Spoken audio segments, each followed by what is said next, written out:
Welcome everybody to another developer livecast here on the Game Wisdom YouTube channel. I am of course Josh Bycer, and thanks for tuning in. Sorry about the delay, but we were busy getting set up. For today's live stream, we're going to be talking to Arthur Petersen over there regarding the tabletop game Cthulhu Wars, which, as we are speaking, is in the middle of its latest Kickstarter for the Onslaught 3. And as a very quick update, I know you guys have already hit your initial funding, so congratulations. Thank you. So, how are you doing this fine day? I'm doing all right. Can't complain. So, for people tuning in, what is your role at Petersen Games? So I kind of wear a variety of hats, actually. Officially, I'm usually labeled as project director or production manager, but effectively, I kind of oversee all of the different parts of the development of a physical board game. So, overseeing the design team and the art team and the physical manufacturing and even the shipping. All of those different parts are different responsibilities and jobs, and I kind of coordinate them together to make it all happen and come together. And I kind of also double as the manufacturing team all by myself as well. the part who talks to China and works with them to make it a reality. So that's my role in a nutshell. Interesting. And talking about the logistics of tabletops is definitely a very fascinating topic, and I'm sure we'll talk more about that in the next few minutes. So, when it comes to the actual Cthulhu Wars game itself, have you had any hands-on or any work with the design or playtesting of the game? Yes. So I'm not the designer, of course. Sandy Petersen is, but at the very beginning, I was involved in some of the earliest playtests. Well before it was made public, well before the first Kickstarter, I was involved in a lot of the playtests in how the basic structure of the rules worked, as well as what we call balanced playtesting, which is Cthulhu Wars is a very asymmetric game, which means every faction, every player controls units with different abilities, different functions, everything is different for every faction. It's asymmetric. And so the balance testing is when you do lots of playtests to make sure that every faction is different, but also equally strong, equally good, and viable to play as. So I was involved in a lot of that, and that encompasses, some math, but also some out-of-the-box thinking. Do we adjust this ability by making it less costly for a player to use, or do we, remove this ability because it's completely OP, or we need to nerf that? I mean, there's a lot of little tinkering that goes on. So I was definitely involved in a lot of discussions about that. But in terms of the actual design and what goes into the game, not really my role. Although there's an expansion called Azathoth, which you can get on our Kickstarter right now, which has a neutral monster called the Servitors of the Outer Gods. He's a little crazy tentacle monster playing a flute. Anyway, I came up with the ability and the design for that creature. It was fine-tuned by Sandy, for sure, but that was my one claim to design fame, if you will, out of the literal hundreds of other things. So, yeah, that's pretty much my extent. Nice. So I guess the starter question for people watching this who don't know what Cthulhu Wars is, can you give, the elevator pitch, or what is the game in a nutshell for someone watching this for the first time? Sure. So Cthulhu Wars is, like I said, an asymmetric game, but it's a strategy game. It's not a luck. Board games often have elements of luck, dice rolling, and cards. This is a board game in which you play as one of the great old ones, such as Cthulhu, or one of these other giant Lovecraftian Cthulhu mythos creatures, and you fight against each other using strategies, and there's combat, there's unique abilities, and so forth, with all these great giant miniatures. In fact, I have several. So here's our Cthulhu. Here's about the size of like an army man, although that's a cultist. Right, so there's a cultist, and here's Cthulhu. not quite to scale because he should be a lot bigger, but everything else besides the biggest guys are to scale. So we think this monster is this sized. We have a lot of very large plastic figures, and you use these and you go around on a map of Earth, wrecking each other, killing each other, destroying each other, and with giant cool monsters. But like kind of how I started, it's very much a strategy game in which every player wants to dominate each other with not that much luck. There's some luck, but it's not luck heavy like something like Risk. A lot of people compare this. It's like Cthulhu, but Risk. Actually, it's not that at all. Because Risk, while it certainly can include strategy and tactics, Risk has too much of a luck-based element. Not to denigrate that game, I grew up playing Risk. But it's definitely much more in the realm of chess, if you will. There's a lot of posturing and moving about what's the best way to take advantage of your opponent with your movement and so forth. So I guess that's maybe a big nutshell, but that's my nutshell. And thank you for showing the figurines as well. Like I was telling Ed and yourself just before we started, I am not traditionally a tabletop player. I wouldn't have the room like here to set something up like that, but I would love to have like some of those figurines. I was watching the Kickstarter video and Sam was showing again like one of those giant, what was it, like a dire Cthulhu figurine? Yeah, the dire Cthulhu. Yeah. Here's the classic, and on our Kickstarter you can see the dire version. Yeah, I would love to have like some of those figurines around. Just like put them, randomly around. Add a little touch of flavor to the room. But yeah. I guess with the Cthulhu Wars Kickstarter, you mentioned a few minutes ago that it's coming with a lot of the expansions and the stuff that's no longer in print. So I guess with the Kickstarter itself, what is someone pledging for if they're interested or they go to your Kickstarter page? So this is to give a little bit of background, this is the third Kickstarter for Cthulhu Wars. And the first one was way back in 2013. We did a second one in 2015. And so now, I guess third time is the charm with 2017. They've all been very successful. The first two both crossed the $1 million funding mark, and this one hopefully will do the same. So because of that, the game itself is a reprint. This is to fund actually the third reprint of the core game. But because a lot of our backers who were there from the beginning or from the second time, they want new material, new expansions, new monsters to play with, new rules. So we're offering a variety of new expansions as well as a reprint of some of our most popular from the first two Kickstarters. So we're not offering everything we've ever made because there's too many products at this point, but we're offering our most popular items as well as new ones that we think are quite good. So it's a reprint plus new, basically. Now, for someone like me who doesn't know like tabletop and stuff like that, when you say reprint, like what does that like entail? Does that mean that you can't buy the stuff or you can't buy these expansions or this game previously anymore? Right. So I mean, it depends. So reprint. So to me, when I'm talking about a print of a game, it's the physical creation of it as a print run in China, which is where we make our games. The actual creation of the plastic models and the physical things, very different from the video game world in which, at least today, now once it's on Steam or whatever, you download it, it's there forever. They can change the price, but games don't really go away these days. Yeah. Right. And so, which is nice for a video game. In the old days, you had floppies or CDs, which could go out of print, right?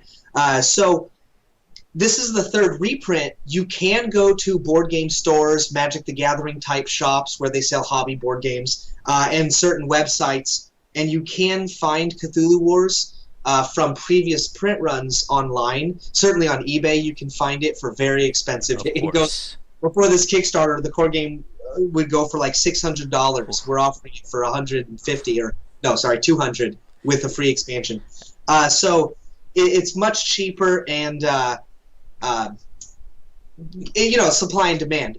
as the quantity of the previous print runs get smaller and smaller in online shops, in stores, the price probably increased. But now that it's being reprinted, I'm assuming they'll drop their prices to match ours on our Kickstarter.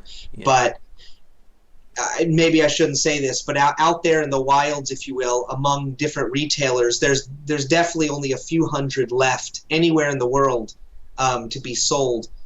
That's not been sold, except for what we're offering here. So this is really the main place to get it for right now. Cool. Quick question from you from chat. Patrick McGrath wants to know, will Petersen Games be at Necronomicon in Providence? Not this year. I think Sandy went. I don't think he's coming this year. I don't want to make a definitive statement. He went 2 years ago. It's every 2 years, I believe. He went last time. I don't think he's going this year. We're too busy. But I don't know the answer. I apologize. Now, getting back to what you were just saying regarding, of course, price raising. As someone who's had to search for classic video games, and during my brief stint hunting for Nintendo Amiibos, I can certainly attest to what happens when quantity drops and scarcity happens on eBay. And I'm sure for anyone watching who's been hunting like the NES Classics and stuff like that, they can certainly have their own horror stories there. Right. Now, you said earlier that this will be featuring a collection of a number of the popular expansions for Cthulhu Wars. So, how many are available that people are going to be able to get when they pledge? So, if you're, I don't know how familiar your watchers and viewers are with Kickstarter, but the way Kickstarter works is they have what's called pledge levels, which are different groupings of products or rewards. So we're offering a 5 different pledge levels. So it does depend on what you're getting. We have one that's the all-in, which has everything. But to kind of break it down, answer you in this way, we have, I'll give you the short answer first. Tell me if you want more. Let's see. 1, 2, 3, 4, 5, 6, 7, 8, 9, 10, 11, 12, 13, 14. We have about 14 of the most popular original expansions as reprints. And there's about 8 or 9 new products, plus just a buttload of dice, of new types of colors of dice, but about 7 or 8 or so new expansions. So we're crossing the 20 mark, I guess, more than 20 different things. It's a lot of stuff, and it's a lot of product to get into, which is why we have pledge levels just if you want to get your feet wet. Pledge levels if you just love the look of it and you want to go all in right now. We kind of run the gamut on what we're offering. So, now here's a question for you, Arthur. After the Kickstarter is all said and done, obviously at this point we know it's going to be a success, but if someone, let's say 5 to 6 months down the line, wants to buy Cthulhu Wars or buy these expansions, will they be available then, or is this going to be limited to the Kickstarter runs or wherever people are pledging to? So let me answer it in this way, because that's tricky. I can't see the future. In terms of us offering it, we definitely want to offer it as long as we can, but what we have to do, because this is such for board games and in the board game community, this is a very large, heavy, and expensive game. These models are huge and there's a lot of them. Yeah. And so what that means is, first of all, these products are on the expensive side for board games. But on top of that, even with that, that makes our capital, if you will, scarce, and we can't make very large print runs for the retail market. We can certainly make some, but we don't. It's too early to tell exactly how many we can overprint based on what we need to sell to the backers for the retail and distribution channels. We have a lot of distributors and retailers who are always asking us for it, but the problem is we need something like Kickstarter. This is a legitimate Kickstarter in the sense that without this funding, we cannot afford to make this game and these products. And so for us, retail distribution is kind of very good, but it's a secondary market because we could never just make this and sell it to those channels like a large game publisher might do. And so what we're going to do is after the Kickstarter is done, we're going to look at our backer numbers and see what we have to make for each product SKU, for each product, how many we have to make for our customers on the Kickstarter. And then we're going to say, okay, these 6 products or so were the most popular on Onslaught 3. So we can guess that they'll be the most popular at retail. So we might make an overprinting of those ones to the tune of 400 or 500 extra, maybe 1,000 extra if it's very popular. We'll make those decisions a few months from now, and then once the Kickstarter is over. And then we will sell those into the distribution and the physical stores and online web stores at that point. So the short answer is yes, it should be available 6 months from now. I can't tell you exactly which items or how many, because that will depend on what our numbers look like from our backers. I will say also, after the Kickstarter, you can be what's called a late backer on Kickstarter and go to our pledge manager, and maybe for a month or two still be able to add on to this Kickstarter itself, but after the official funding is closed. Okay. Yeah, and that's one of the more interesting aspects of tabletop design versus a traditional video game. As you said a few minutes, of course, Arthur, that you put a game on Steam, it's up and exists, until the end of time. And you can print 100 keys, you can print 10 million keys, it doesn't matter. But of course, when we're talking about a tabletop, and especially one with, as you said, so many different expansions, and again, I'm just like scrolling through the Kickstarter page as I'm talking and seeing every figure, every dice, every card, you name it, all that is a physical item. And as you said, it has to get manufactured, it has to get produced, and of course, it has to get distributed in order for it to be sold.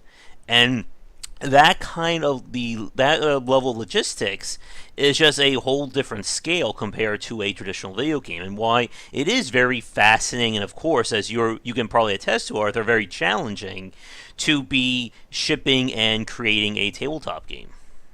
Yes. Oh yeah. Yep. It's totally different, and I know from Sandy's experience, because he's my father, and I hear stories. He was in the video game world for 20 years, and in one sense, people sometimes say, piracy is very big in the video game world, as you know, I'm sure. And the thing is, a digital copy, it technically costs nothing to actually deliver to someone, right? Because you have the internet, you just download it. That costs nothing, but it actually has a cost, because the developers and the artists and the designers and the publishers making those video games, if they go bankrupt because no one buys, everyone pirates their games, then you don't have those video games. Well, for us, you can't really pirate a board game as easily. You kind of can. You can get print and plays, and you can find out all the rules. But because you're not playing with these big things, it's less... it's less interesting. You can't really pirate it, right? Yeah. So that's an upside, but the downside is we have to pay for more than just our jobs when we sell a game. We also have to pay China, and we have to pay a shipping company to ship it across the ocean. And there's a variety of costs that go involved to making it, and it's like you said, it's a really different beast logistically to pull off a video game versus a board game. They have different needs, Definitely. Yeah. But as Greg says in chat, Cthulhu Wars without the figures is not the same. And yeah, that kind of the physicality of the board game experience is definitely, it adds to that factor. I'm sure for anyone who does stuff like Warhammer or other miniature-based tabletop experiences can certainly attest to the difference of playing with these figures versus without them. Right. Yeah, it's so totally different. Now, as a quick update for those of you watching this live or recorded, we are currently streaming this, and your Kickstarter right now is just about at $595,000. So, again, congratulations on that. The original goal was, of course, $100,000, and you guys are currently just about to hit your next stretch goal, it looks like. Yes, we're pretty close. Yeah, $595. Nice. It may have been updated as I've been talking too. That's always a possibility. So definitely when it comes to like this tabletop game, and I do want to talk a little bit more about the physical design in like the next minute or so. But sure. With the actual Kickstarter itself, you guys have certainly hit a number of stretch goals since it started. Again, I have to scroll all the way down past all these amazing looking figures to get to them. But while I'm doing that, for yourself, Arthur, like, were there any stretch goals that you were very excited to hit for the Cthulhu Wars Onslaught 3? Definitely. I mean, the stretch goals is a... Let me start out by saying stretch goals is one of those things that has a lot of discussion and debate around it. You know, people saying, I love this stretch goal, I hate this stretch goal. And it's one of those things where we spent a very long time, probably more than any other aspect, debating internally, discussing, figuring out what we were going to offer, how we were going to offer it, you know, what it'll look like. Because stretch goals help drive the enthusiasm in some ways. And so we wanted to make the stretch goals good. And our stretch goals on this campaign have been exciting to me in some ways. A few backers don't like them. A few backers love them. I don't know. We have a few surprises, but my favorite so far are the investigators. So we've offered something as stretch goals that lots of our fans in the board game community have been asking us for several years, really. Do something like investigators. Offer the good guys. To give you a background, if you're not familiar with Cthulhu Wars, everybody plays a different monster, right? So you're Cthulhu, or you're the yellow monster, I won't say his name, or you're Yog-Sothoth, the opener of the way. I don't have the boss of him, but there's the red monsters. There's the pink guys now, the Chocho. So there's orange. There's all these guys that you play. They're all bad guys because they're all these monstrous cosmic entities from beyond this universe. Well, what about the good guys? Yes, it's cool for everyone to be a bad guy playing against each other, but everybody wants the good guys, or at least so we've been told.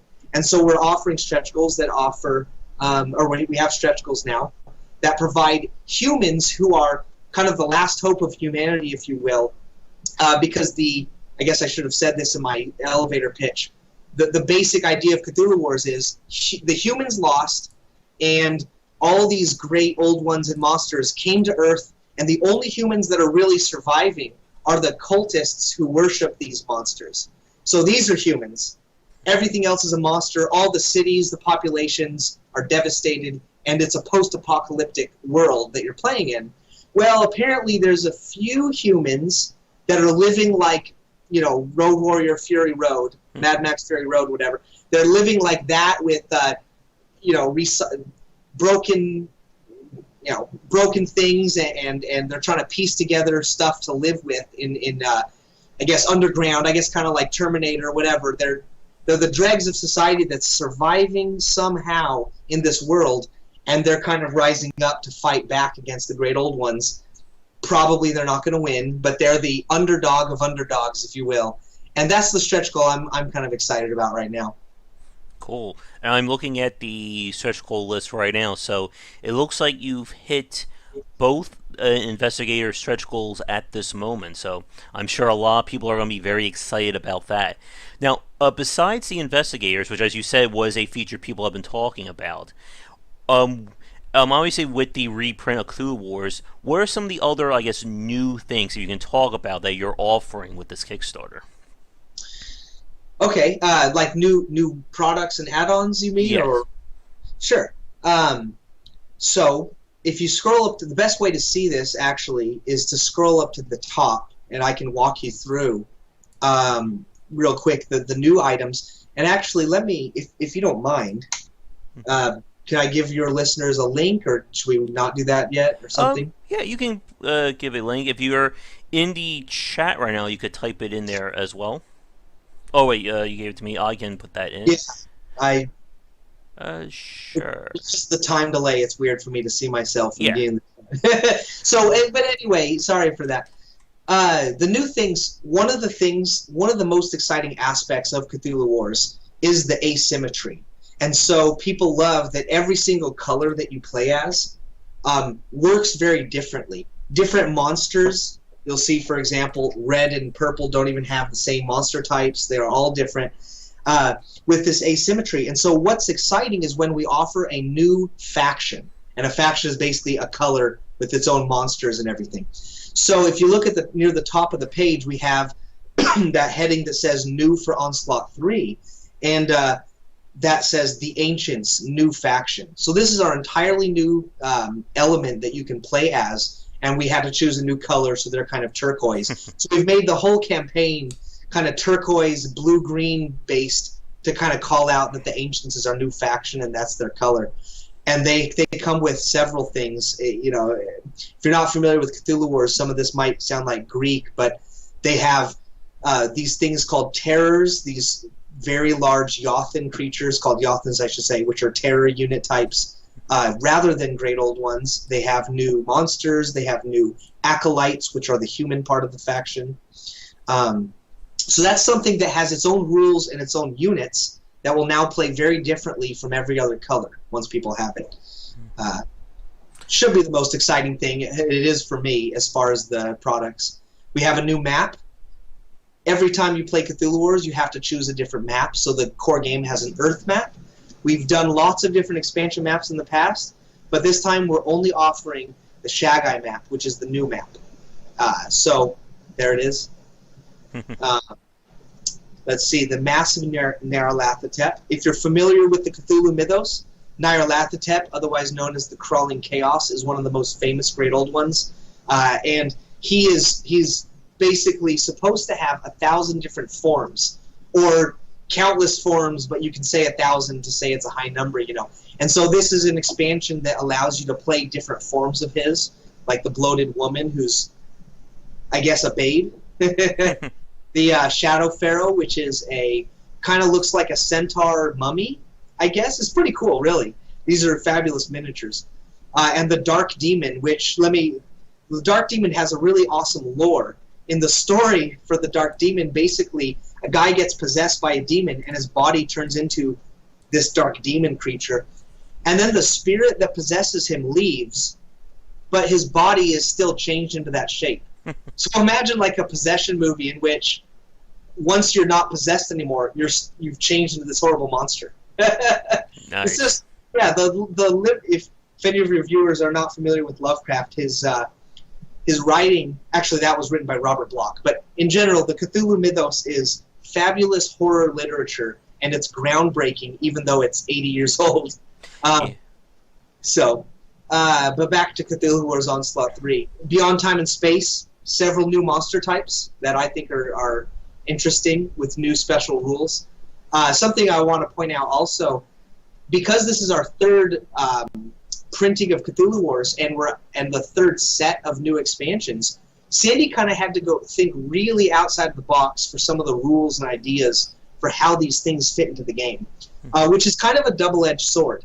You know, if you're new to Cthulhu Wars, some of these things we're offering now will totally fit into the core game when you play it, but they're also some of the most unusual abilities, which is another reason we're reprinting some of the original expansions. So you kind of start with the basics and kind of ease into the outlandish rules that we have for the Beyond Time and Space and these new expansions we're offering. Of course, if you've been playing Cthulhu Wars for a few years now, these new things should fit right in, and you should be ready for the high-end stuff, if you will, or the complicated stuff. Oh yeah, and we could easily, I think, turn into a whole tabletop game design discussion. If Sandy showed up, we could sit here for like the next 4 or 5 hours, I bet, talking about the actual design of the figures or the rules and such. Now, I guess here's a somewhat of a tangent for you, Arthur. Like, I've read a few of Lovecraft stories. I think like 2 summers ago, I read stuff like the Dunwich Horror, Shadows over Innsmouth, stuff like that. I guess with Cthulhu Wars itself, are there any, I guess, popular stories or popular books that if someone wants to, I guess, learn more about Lovecraft or kind of see where the inspiration from the game came from, that you could suggest for them? Okay, so you mean the best stories to start out with? Yeah. Sure. That's a great question for Sandy. I will give you what my favorite stories are from Cthulhu, or rather what I think is the most, the best to introduce. Man, it's hard. Mm-hmm. Honestly, one of the best ones to start with is simply Call of Cthulhu, the one that has Cthulhu. It introduces Cthulhu, and it introduces most of Lovecraft's most innovative and interesting themes of cosmic horror, all in that story. So that would honestly be the starting one.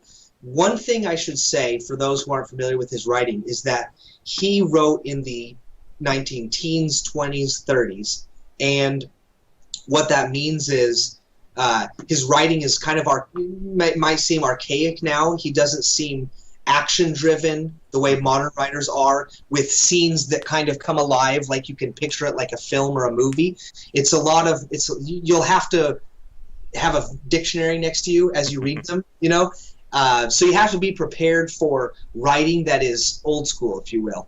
I like that. I mean, I don't mind that. I like, you know, Nathaniel Hawthorne. I like anything that's old literature and modern literature. It doesn't bother me. But if you're used to modern writing styles, that's going to throw you off. I just want to give a warning. Mm-hmm. But as far as the ideas and the narrative itself, the story itself, and the horrific concepts, I would start with Call of Cthulhu straight up. There may not be a better start. Okay. But there's others. There's plenty of others. You can pick up any volume of Lovecraft stories from Barnes & Noble is probably going to have a lot of his greatest hits, if you will. Mm-hmm. Really.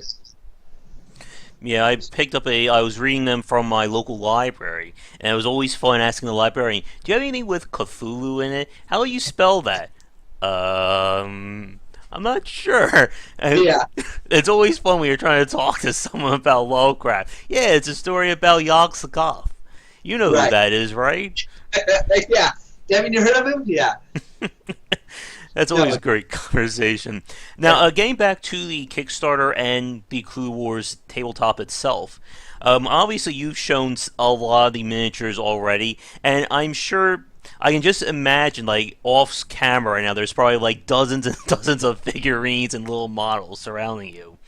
I guess from like getting back to more like the physicality standpoint of designing the tabletop, how does it start in terms of like designing these figurines? Like, who like at like Petersen Games like comes up with like how these figurines should look, or like what are they going to be, and that kind of thing?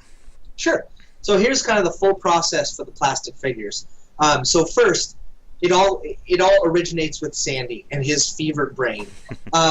He'll come up with and it could start in different places. It could start, for example, with the Ancients, the new faction. I know it started with his need to do a new faction. He wanted to do a new faction for Onslaught 3, and he looked at all the stories and things in the lore for where he could come up with the boss for the faction, right? They all have a boss, if you will, the great old one. So yellow has this guy, green has this guy, purple has this guy. Well, we need to come up with a new boss that's not an obscure great old one. And he actually couldn't come up with one. And so what he did was he went through some of his favorite Lovecraft stories that had elements he could turn into a faction. Once he had that, he basically went through and said, okay, what are the creatures that this needs to have? The Unmen, the Reanimated, the Yothin is what he came up with. And once he gets those, it comes from him. He'll think about, based on the story, based on his ideas, what should these look like? What should they include? For example, speaking of the Reanimated, if you look at it, it's like this robot zombie skeleton, right? And what it is the Ancients, which are an underground civilization, have the technology to make atomic zombies, right? They can resurrect bodies into zombies with machinery. And so that's from the story, but that's all there is from the story. So I had to think about what would make a cool atomic zombie that would kind of fit all of the sculptures and monsters that already are in Cthulhu Wars, kind of have the same visual style. And he pulls together what's called a style guide. So he says, okay, I have the Reanimated. I know in my brain what it should look like. So he's not an artist, so he'll get reference art from the internet. He'll Google things, zombie, robot. He'll get a bunch of things, even if it could be as simple as like a texture from an animal. If you actually scroll down on the page below the Reanimated, you'll see the Yothin. He got different, I think, skin textures or scale textures from lizards or snakes and so forth for the Yothin and to make their plates and how those bumps work. And so he'll get things like this, reference material for each unit, and those are supplied to the illustrator. Now, we don't have an in-house illustrator. We have an in-house graphic designer and art director, but we have to outsource our actual illustration. So we hire an artist, in this case Kent Hamilton, and Sandy will deliver his style guide to that artist and say, it's usually a conversation. Here's, this is what this monster looks like. This is what all of my reference material is. This is what it needs to be. And often it's more than just visual. He'll go in depth into the lore of the creature or the monster, and he'll say, this is what you have to bring alive with your depiction. You need to make him seem like he's, I mean, they're all monstrous and scary. Seem like he's whatever adjective, he'll come with. And often he'll want to make them be dynamic and in motion. What's the pose going to be? In terms of the reanimated, reanimated isn't super in motion. The reanimated figure isn't just standing there like this. He's kind of lurching forward like he's about to move or something. Even the pose will be part of his style guide. He'll tell the artist, make the pose. And there's some back and forth, and if the artist comes up with something different, they'll move on with that. But the artist will draw it, sketch it, and for this stage, nothing is colored. It's just a black and white sketch, and it's called a concept. So you have concepts in video games. I'm sure you know the term. So we have concepts for board games as well, and there'll be a front side and a back side for everything that's going to be a physical model. You can see them on the right side of each figure on the Kickstarter. That black and white sketch, that's the concept. Once we have the concept and Sandy's approved it and says, okay, this is good, this is what I want, we have to hand that off to a 3D sculptor. So very similar to the video game world where you have a 3D artist, a 3D modeler. The difference is our 3D sculptors aren't making something for a digital game, which we call 3D, but actually is electrons on your flat screen, right? Yes, it's in a 3D environment with a physics program in your shooter, video game or whatever you're playing, but it's not actually 3D, not in the sense that this is 3D. And so what that means is we actually have really high polygon counts and super detailed physical models that go zoom way in on the surface detail and do things that, I mean, maybe in today's video games might have, but we have fairly detailed, fairly complex models that the modelers have to create, which takes several weeks, and it's all based on the concept. Now, of course, taking a 2D image and turning it into a 3D model that matches your concept in that pose has its own challenges, and the concept can't show a full 360 view of it because that would take too long. And so the modeler has to make judgment calls. So there's, again, a back and forth, and Sandy will have to look at it and give feedback. The 3D modeler will have to give screenshots, send us things, we can look at them, and eventually it's approved, And then at that point, it has to be sized correctly. These models, once it's 3D, it's not this size, it's a digital thing that's whatever size it is, right? Well, to create it and to 3D print it as this size, there's things that the 3D modeler has to do, which can lose resolution if it's not done properly. And so some of our 3D sculptors, we don't let them do that because they're not good at that. So they're great at doing the art, but they're not great at optimizing it for 3D printing. So only some of our sculptors do that part. So we'll hand them all the sculpts. They'll go through and they'll optimize it for the size. They'll go over the surface detail one more time. And when that stage is done, we'll send that 3D digital file of the 3D to a 3D printer. We don't have a 3D printer, ourselves, because the ones that we would need are too expensive. 3D printers you can buy, online for $600 or whatever, won't get the level of detail we need. And so we have to go to a place that specializes in making 3D prints. So here's, for example, a Yoth in 3D print. So not the final model. This is actually smaller than the real ones because we shrunk it down just for a test. But we have to 3D print them, make sure it worked out, and that time it's ready to send to China for manufacturing, which is a whole other... Oh, yes. That's another 10-minute conversation. But basically, you have a lot of steps from the 3D file to get to this as well. But that's the design part of it, if you will, which I think was your question. How to get from brain. So it's Sandy, and he's there throughout the whole process. He talks to the 2D illustrator, he talks to the 3D sculptor, and I'm also involved just to make sure there's no manufacturing concerns. To give you an idea, often sometimes they'll want to sculpt things that would be very difficult to make in the final form, and so we have to make adjustments to his pose, to the shape that they are. But that's the that's it. Yeah, and as you just said, Arthur, when it comes to the actual manufacturing, like we start talking about what it's like to send this over to China, and then of course getting it all back. That is another topic completely in of itself. I've had a chance to speak to a few tabletop developers in the past, including someone who also worked making a a card game, just like someone making a card game, and like they talked again about these are things that you don't really think about, especially as we said the difference between a video game to a tabletop. With a video game, once it's done, it's on the internet, your job is done basically. But when you're trying to get all this stuff physically created and then and then distributed, that is just a colossal task. So, right.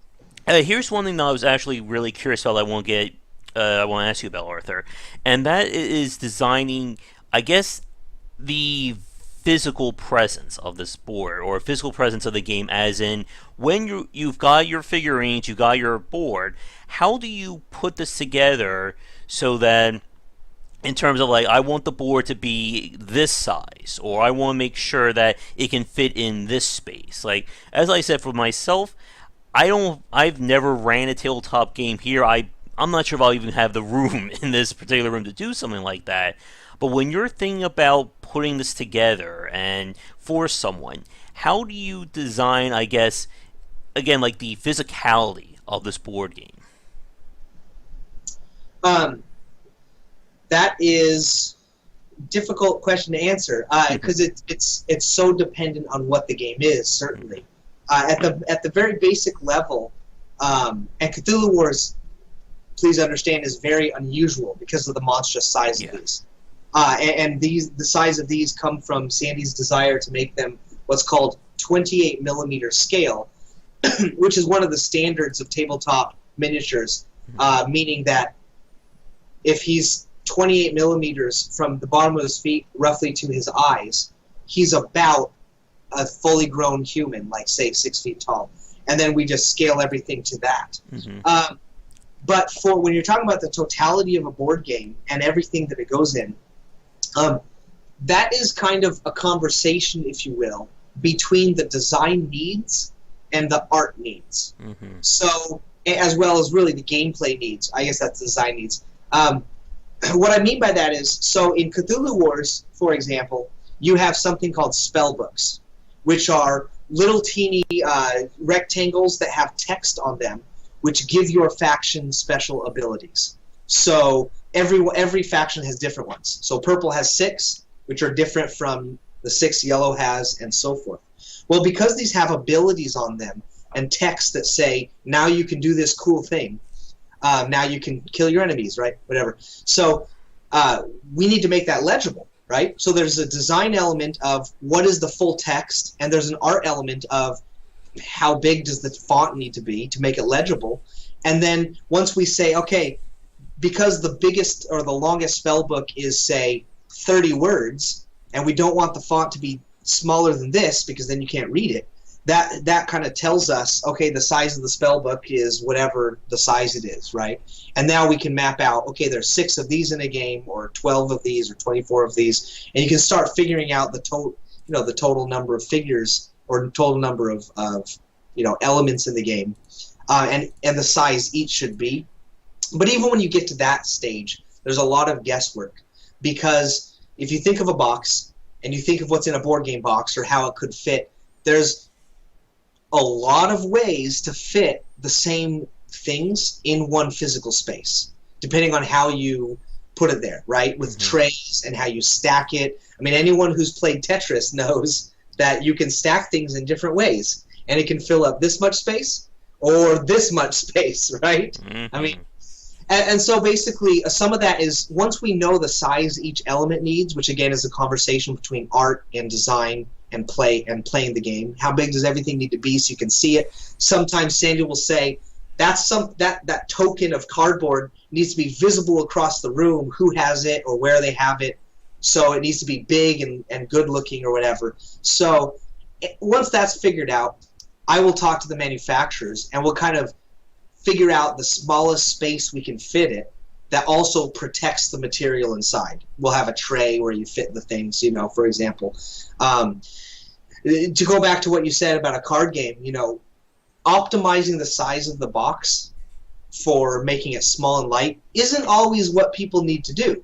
For example, if you're in a board game store and you see a box that's, making up, here's an old Dungeons and Dragons book. Pretend this is a board game box, right? You look on a shelf and it's a board game box that's this tall, and it's, you know, it's a big box, and then it turns out you open it and all there is a stack of cards, of game cards.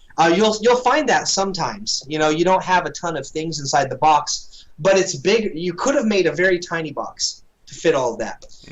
But you know, make it a little bigger. It seems like it's worth more of the price you put on it. So there's tricks you can do like that. It's like for a video game, how long does it take? 30 hours to beat this game, or 60 hours? How long does the average person take? I don't know if video gamers really judge the cost of the game compared to how long they're going to take to beat. That is another conversation right there. We could easily get. How much is a video game worth, right? So, but for a board game, and there's a lot of it in board game world too. How many times is this going to hit my tabletop? Am I going to play this once a month, once a week? You know, let's say I have a gaming group, a board game group that comes together about once a week. Am I going to play this board game once a week, once a month, once every 6 months? You know, and you don't know that before you play it, sure, but I'm a little going off on tangents. The point is, with something like Cthulhu Wars, we can't. It's already huge and heavy, so we can't go beyond that. So we're trying to maximize and make it small, for the most part. But to answer your question after my long-winded response, it depends on a lot of factors, and it takes a while to figure out exactly how it fits together, the size of everything, even what it has. When Sandy starts saying every faction has abilities that make them unique. The fact that they have 6 spellbook abilities, and they actually have more other abilities, but 6 spellbooks specifically, was a design decision that now affects all factions. They all have exactly 6, and so that now we know what's in a faction. 6 spellbooks plus other things, and so that kind of helps us decide, you know, keeping consistent. Yeah, it gives you like a standard for each faction that you can then use in terms of, again, like designing the box or knowing how big you want to make things. And this was mentioned a few minutes ago in chat. I want to bring up here. Thornbush AS, or it says, a few times keeping the 20mm scale was mentioned, even insisted on. Assume the cathedrals are a necessary departure from the rule? Yes. Straight up. I mean, you ever seen the movie Zoolander? Mm-hmm. It's they're ins. No. So basically, this is how Cthulhu Wars really works. Human cultists and monsters are supposed to be to scale with each other. Great old ones, which mean the bosses, right? Cthulhu, Yog-Sothoth. I'll finally say his name, Hastur of the Yellow Sign, and the cathedrals are specifically not to scale. Now, we don't ever like officially say that anywhere, but if you're familiar with the lore and all that, it's definitely obvious because Cthulhu is, he's Godzilla-sized or bigger. He's very, very, very, very big, and so this is not. He's not like this. I think we once guesstimated. This would have to be 6 feet tall in order to match this or something. So the cathedrals are supposed to be giant buildings, giant structures, and there's 4 of them that you get, and no, they are not to scale at all. But everything else but the great old ones and cathedrals are supposed to be. Now, getting back to the box design for a question, one thing that I gotta ask you, Arthur, like, how big was like the original like Cthulhu Wars box? Like, when it sits on a shelf, like, how much was in that box? A lot of stuff. It was huge. And it's actually famous among our original fans who got the original box that it was really hard to fit everything back in a way that works. I mean, you could do it. You certainly could literally just dump it all in and close the box. But sometimes you have little parts that can break. You want to protect them better. And it actually came with this super sturdy, really big tray that, frustratingly for us and definitely for our original customers, it protected a bunch of the big things. But then the smaller things were just in these bags shoved underneath. Now, it protected them when it was shipped for the most part, except for a few famously broken things, which I won't name here, but which we fixed for the future print runs. Anyway, it wasn't really packed very well, and it wasn't organized well as to how to fit them in the box. And yet it was this gigantic, massive thing. I don't know the real dimensions of it, but it was huge. It was huge for a board game box. We've since talked to our manufacturer. We actually have a new manufacturer for the second print run and for this forthcoming third print run. And we went kind of back to the drawing board on how to create the inside of the box, the guts. And we shrunk the box by, I think, like ½ an inch. So we barely shrunk it, and we still fit everything nice and better protected inside with a double-layered tray, basically. But it's massive. You got to go to a board game store and look at it. It's what is it? 11 pounds. Ooh. So 11 pounds of game. I just love your description of trying to fit everything back into the box. As someone who's done that with all manner of luggage and stuff, I can certainly attest to it all fit before, so why isn't it fitting now? It all fit before. Some ingenious guys on one forum, on our board game forum that we frequent as a company a lot, called BoardGameGeek.com. Some guy figured out that if you put the tray literally upside down in the box and put everything on top on the upside down part of the tray, you could actually fit things better. It's wonky, but nice. Let me check our time for a second. Other than our pre-stream, I think we're about like 52 minutes into the stream. So, do you have to get going in the next few minutes, Arthur? I can last for a few more minutes. Okay. No worries. All right. For those of you watching this live right now, if you have any questions for Arthur regarding the Kickstarter, or again about we can't exactly get into deep design discussions on the rules, but in terms of general questions about the tabletop itself, please get them in now, because we will be wrapping up probably in the next, I guess, like 5-10 minutes. Would that work for you, Arthur? That works. Okay. So I get you need, but yeah. All right. 1 second there. Good. Yeah, that's fine. We can definitely wrap this up in the next like 10-15 minutes. I think. Again, like we could sit here. Like I've spoken to Sam a few times. If we get on a roll, we can be here for 2 to 3 hours like it's nothing. So I guess again. And when Sandy is free in the future, I'm sure I would love to have him back on to talk again. We could, who knows how long we could get into a design discussion on Cthulhu Wars. Yes. Yeah. And he's famous also, for those who don't know, famous for doing what he calls the Sandy's Design Corners, where he'll kind of give a little snippet. So those might be something to read over, and they might generate some questions for you, Josh, if you want to look at some of his design corners. It's kind of a quick summary that I think a discussion with you could pull out more ideas from him. Yeah, that would be great. If you could send that over to me in email, that would be perfect. Before we get to my questions, we got a few from the chat. Sarah from Studios asks, will your online store be restocking any expansions before the Kickstarter ships? Possibly. I think so. We have expansions from our recent Onslaught 2 print run available, or not available, but in a warehouse. We're waiting for a few things to be figured out, mostly figuring out that making sure that our Onslaught 2 backers have their stuff. We know we have enough to cover any broken replacements. We have a long-standing policy of, if you have something broken, show us a picture or something missing. Uh-oh. I think we lost We lost Sandy. Or I'm sorry, we lost Arthur. Hold on 1 second. Let me see if we can get him back.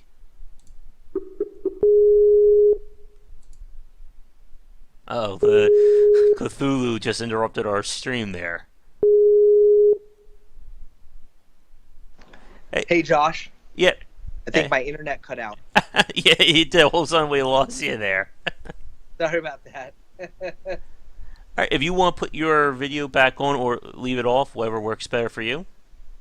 Okay. Well, I actually had to answer your call back on my phone, so I don't think I can do video. Okay. Do you think you'll be able to get back on with the internet, or I can just leave it off for the last few minutes? Yeah, I'll try to get back on my computer, and we'll just do audio in the meantime.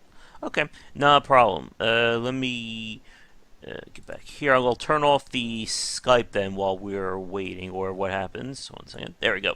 So now people will just hear your disembodied voice for the next few minutes. That should be good. Sounds good. All looks right. like it's back. I don't know. Okay. Do you want to try it? Yeah.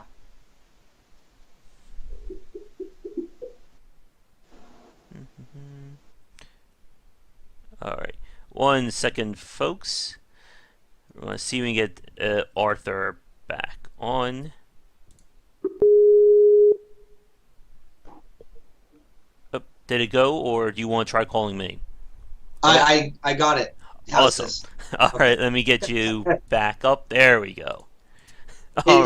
Sandy doesn't pay enough for the internet around here, so we have crappy internet. No. Just kidding.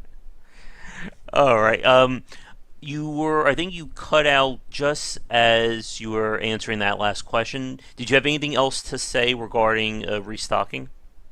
Yeah, I can just sum it up real quick. We have things available, or rather in a warehouse, ready to put on our website. The issue is we still have some backers from Onslaught 2 getting their stuff, and we want to make sure we have enough product left in case there are broken or replacement needs. We have a long-standing policy of honoring any sending out free replacements for people who need them. So we got to make sure we cover that before we know how many we can put on the website. And so should be before the Kickstarter is over, but I'm not for certain that we will be able to. All right. Next question from Greg Robertson. What is your favorite expansion for the Kickstarter? Hey, Greg. Let's see. My favorite expansion probably is Black Goat. Sorry, that's a faction. What are you saying? What am I saying?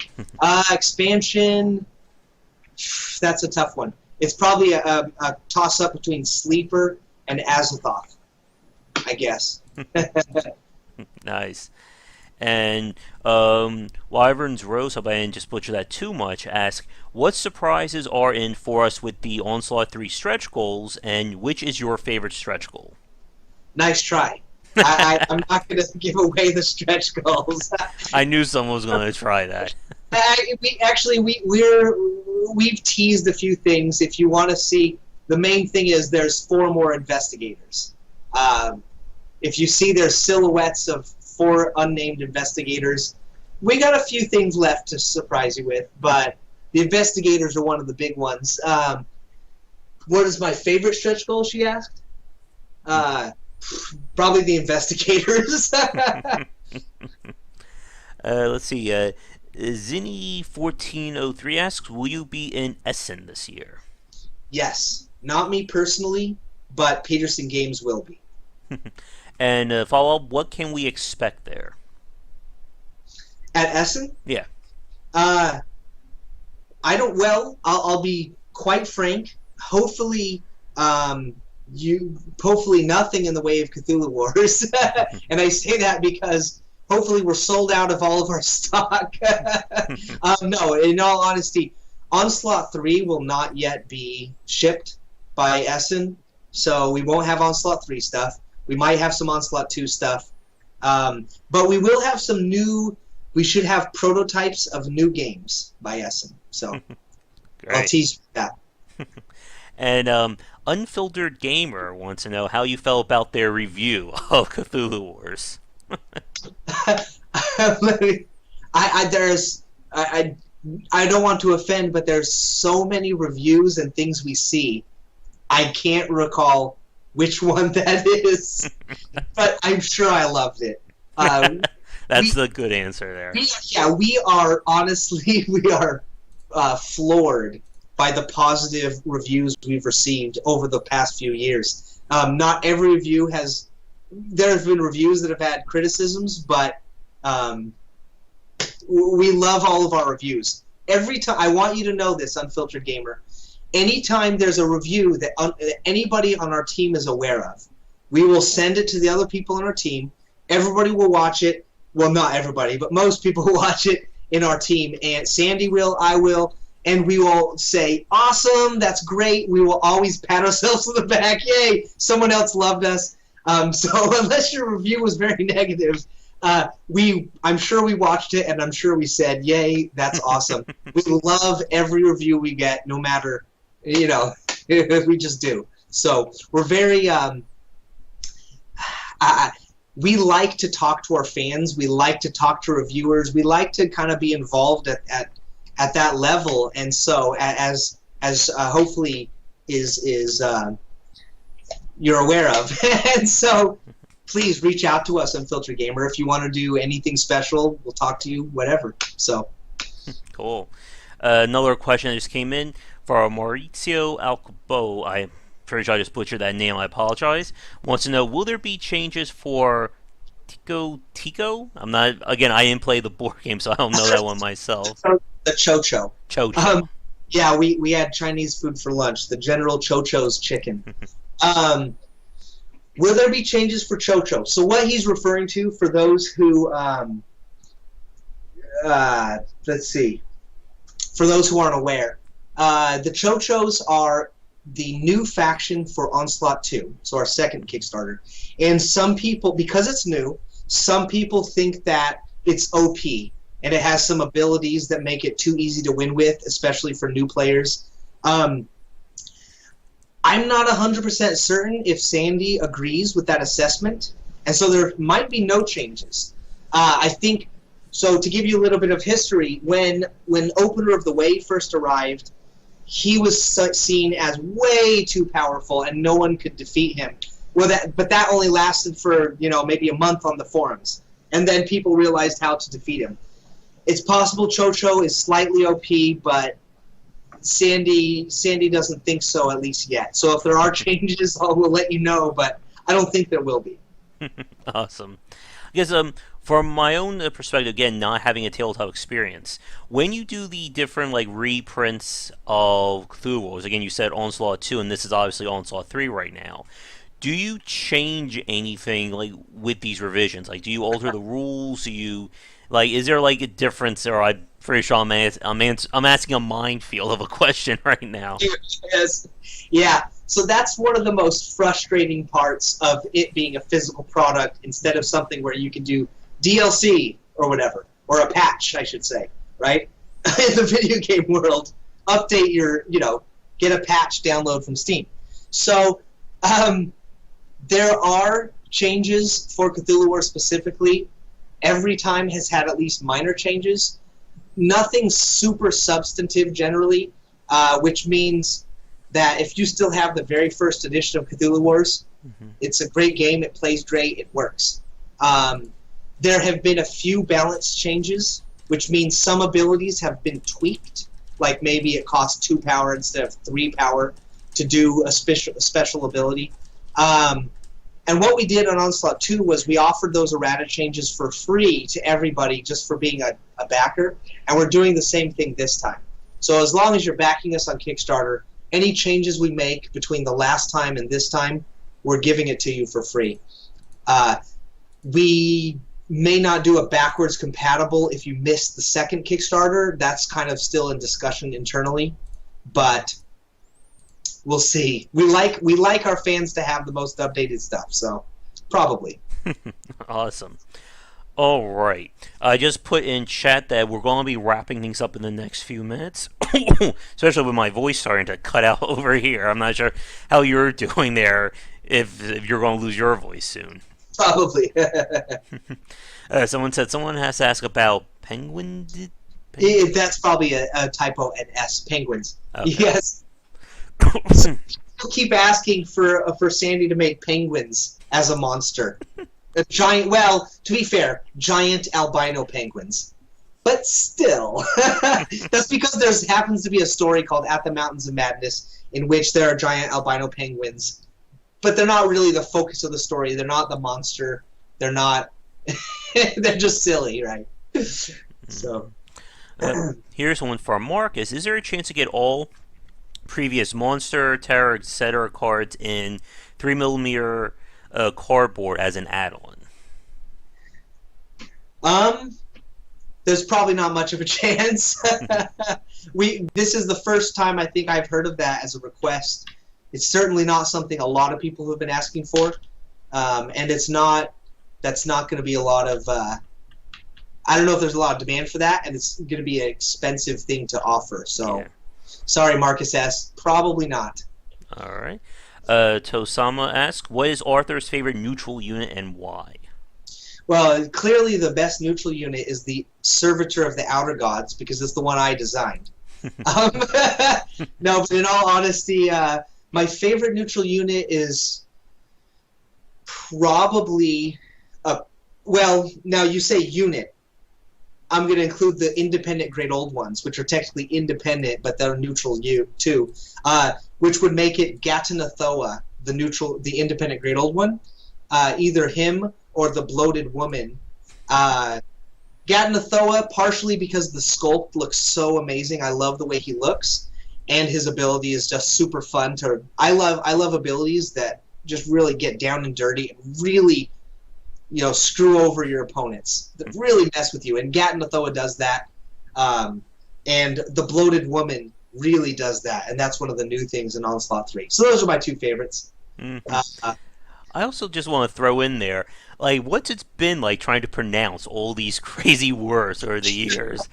So there's a famous saying from Lovecraft, or a famous quote from one of his letters, I think, in which he explained that the way you pronounce Cthulhu is, it's something like a sneeze. At least I think Lovecraft said this. So something like a sneeze or something like that. I think the bottom line is that these are alien entities and these are alien words. So any way that a human says it is probably mispronouncing it. We're all mispronouncing the language that it comes from.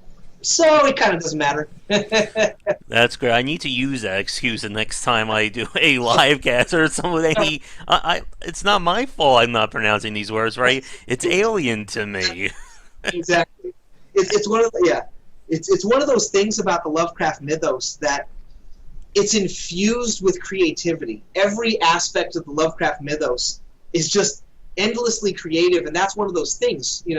Star Wars. Not to bash Star Wars. I love Star Wars. Well, some of the movies. Things like Star Wars and different fantasy worlds and stuff are awesome, but just the very idea that you can't mispronounce it. There's no pronunciation guide because who cares? It's alien.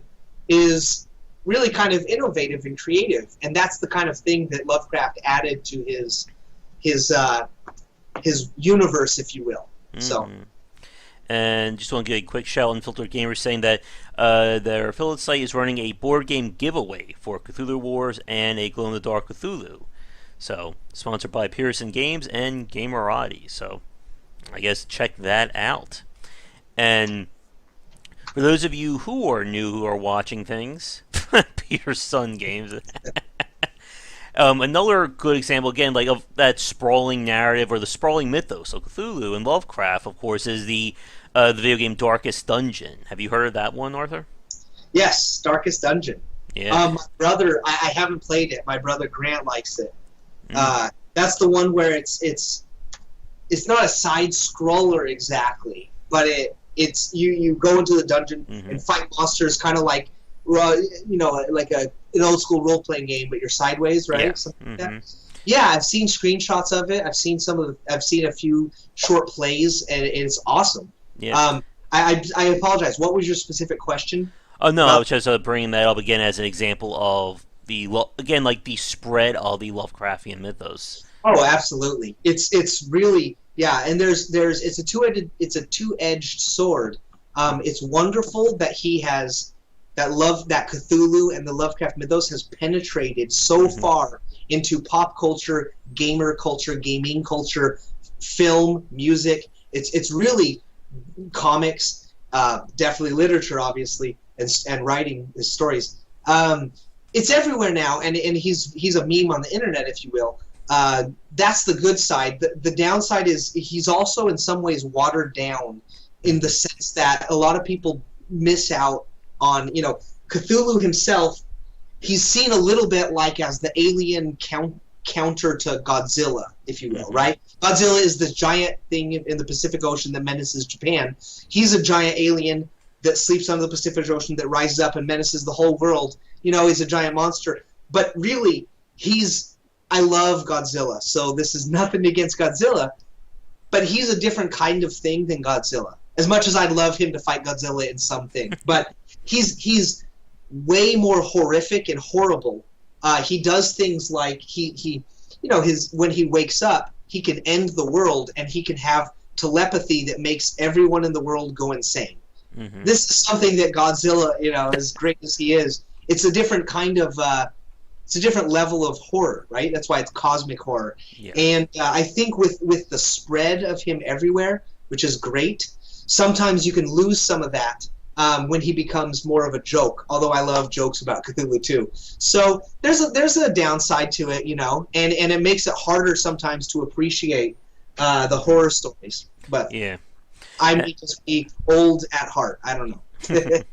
And as a quick plug for myself, for those of you watching this live or recorded, if you want to see the Darkest Dungeon in action, I just finished a live stream playthrough of the game from beginning to end. So I survived the madness, I guess, almost completely unscathed. So you can check that out in the playlist on the Game Wisdom YouTube channel. Now, awesome. We have, I think, a few final questions, and I know we are time check. Yeah, we're probably over an hour and 10 in, so I think we'll close things up for questions now. Here are the last two for you, Arthur, and then we'll say our final thoughts. So, first one from Zini again. What do you think of the upcoming Call Cthulhu video game? I haven't seen a lot about it other than teasers and stuff, and I hope it's awesome, and I will possibly play it. I don't have a lot of time these days for video games, but I'm thrilled that it exists as a thing, and I do want to see it. And if nothing else, I'll see playthroughs of it when it's a reality. But I don't really know much about it, honestly, And I'm curious to know, because I don't know much about it. Maybe you do, how they're going to pull off, the feeling of of the original role-playing game, because that just for those who aren't aware, that video game is actually based off of the role-playing game called Cthulhu, which is named after the Lovecraft story, but it's not based off the story. At least that's my understanding, right? It's based off the role-playing game, because I know it's licensed from Chaosium, who publishes the role-playing game that Sandy did back in the early '80s. He did that before I was born. That's how old that game is. I can't wait for it to exist, but I don't know much about it, so hopefully it's good. All right. And then the last question again from Greg. Have you had an opportunity to try out the Investigators, and what are your thoughts on them? Okay, so the Investigators, my thoughts, I think I've said this a few times, I'm really excited about them. I have not personally had a chance to play test them because in the past year or two, I have done a lot less play testing than I used to with my new responsibilities and what I do now. But they are one of the final things to nail down in play testing, basically, and they're working out so far, from what I understand. And they really add some of the most surprising new elements to Cthulhu Wars, because they change up your strategies on the level of independent Great Old Ones, but different than that, if that makes sense. When you add independent Great Old Ones, everything is now suddenly very different. It's like that when you add Investigators. Everything is suddenly different, and your strategic options both open up and are constrained on another sense. So it's it's very interesting. Nice. All right. And again, we could probably sit here and chat for who knows how long, but I know you have to get going. So I guess for final thoughts or final wrap-ups then. So I guess first of all from you, Arthur, is there anything that we didn't talk about yet in terms of the Kickstarter, promotions, anything like that you would like to mention now? Let's see. Anything, I mean, I would like to say, come and back us on Onslaught 3. This is the best offering of Cthulhu Wars we've ever had. Help us hit those stretch goals. Okay. And I was just looking at the Kickstarter page again. There's something that says Contest of 1,000 Forms. Would you like to bring that up? Sure. Sorry, I didn't even think of that. Absolutely. This was my brainchild, in fact. So I can talk about this for a second if you have the time. Sure.